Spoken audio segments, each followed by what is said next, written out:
வணக்கம். நான் டாக்டர் பாலசுப்ரமணியன், பாலியல் நிபுணர். ஒரு கல்யாணத்துக்கு போகிறோம், தம்பதிகளை வாழ்த்துறோம். அவங்கள ஒரு 3 மாதம் 4 மாதம் கழித்து பார்க்கும்போது நம்ம கேட்கக்கூடிய முதல் கேள்வி, ஏதாவது விசேஷம் உண்டான்னு.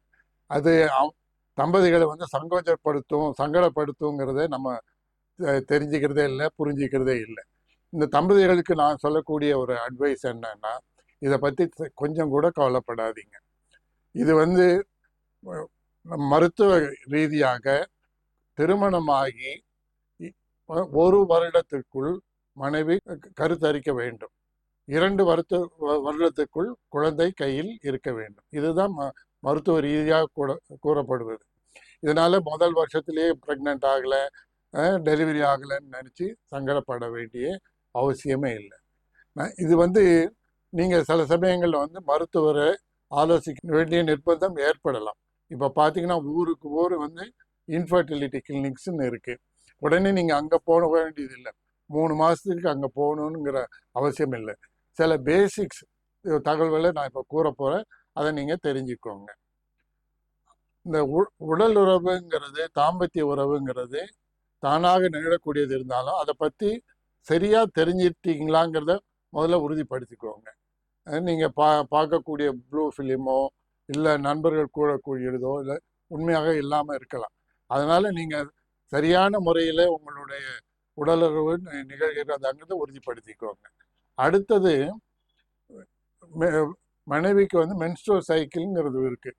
அது மாதவிடாய் வருகிறது. 28 நாளைக்கு ஒரு தடவை வரும். அது 30 நாளைக்கு கூட போகலாம், 31 நாள் ஆகலாம். அந்த 28 நாள் கேப் இருக்கக்கூடிய மாதவிடாய் இருக்கக்கூடிய பெண்களுக்கு 14வது நாள் தான் அந்த கருமுட்டை வெளிப்படும். இந்த கருமுட்டைங்கிறது பெண்கள் அந்த ஓவரின்னு சொல்லக்கூடிய இதில் கடவுள் முதல்ல மொத்தமாக வச்சுட்டார், பல்காக வச்சிருக்கிறார். அதிலிருந்து மாதம் ஒரு தடவை, இந்த மாதம் லெஃப்ட், அடுத்த மாதம் ரைட் அப்படிங்கிற மாதிரி ஒரு கருமுட்டை வளர்ச்சி அடைஞ்சு இந்த 14வது நாள் வெளியே வரும்.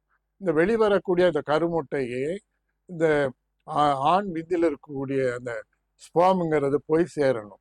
இந்த கருமுட்டையும் ஸ்பாமும் சேர்ந்தாதான் கருத்தரித்து விட்டதுங்கிறது அர்த்தம்.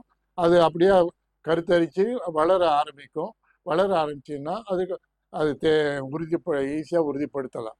ஒரு சிறுநீர் டெஸ்ட் எடுத்து வீட்டு தூரம் 1 வாரம் தள்ளி போயிருக்கு அப்படின்னா உங்களோட அந்த மனைவியோட சிறுநீர் எடுத்து ஒரு கார்டு மாதிரி இருக்கும், அதில் ஒரு ட்ராப் யூரினை போட்டாலே 1 கோடு வந்துட்டால் கர்ப்பம் இல்லைன்னு அர்த்தம், 2 கோடு வந்தால் கர்ப்பம் ஆயிட்டாங்கன்னு அர்த்தம்.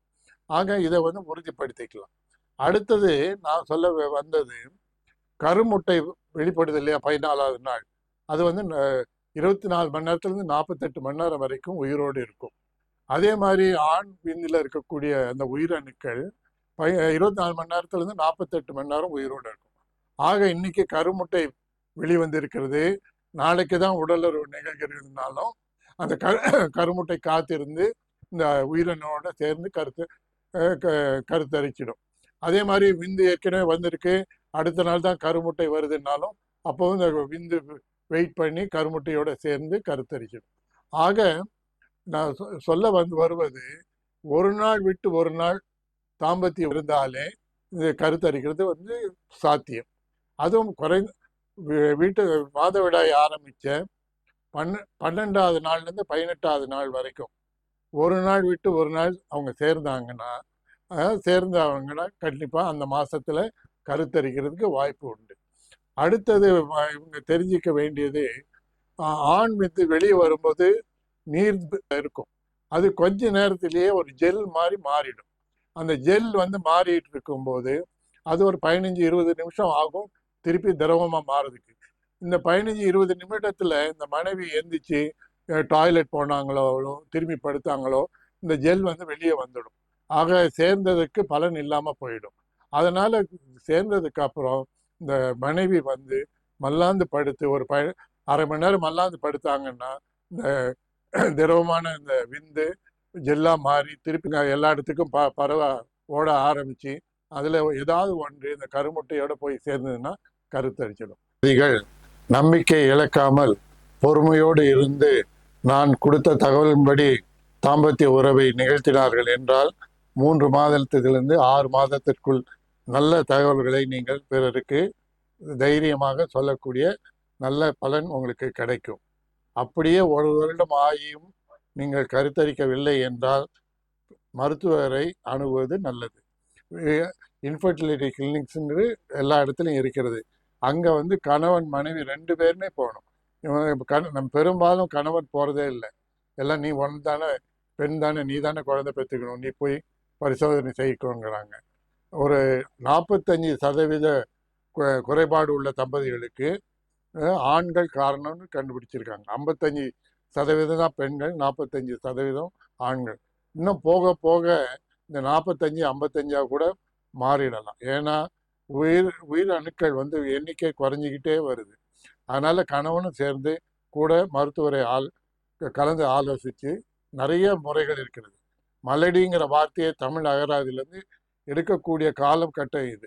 அதனால எல்லா தம்பதிகளும் எல்லா அன்னையரும் கருவுறலாம், குழந்தை பெற்றுக்கலாம். எல்லா குடும்பத்திலையும் நல்ல மகிழ்ச்சியோடு இருக்கலாம்.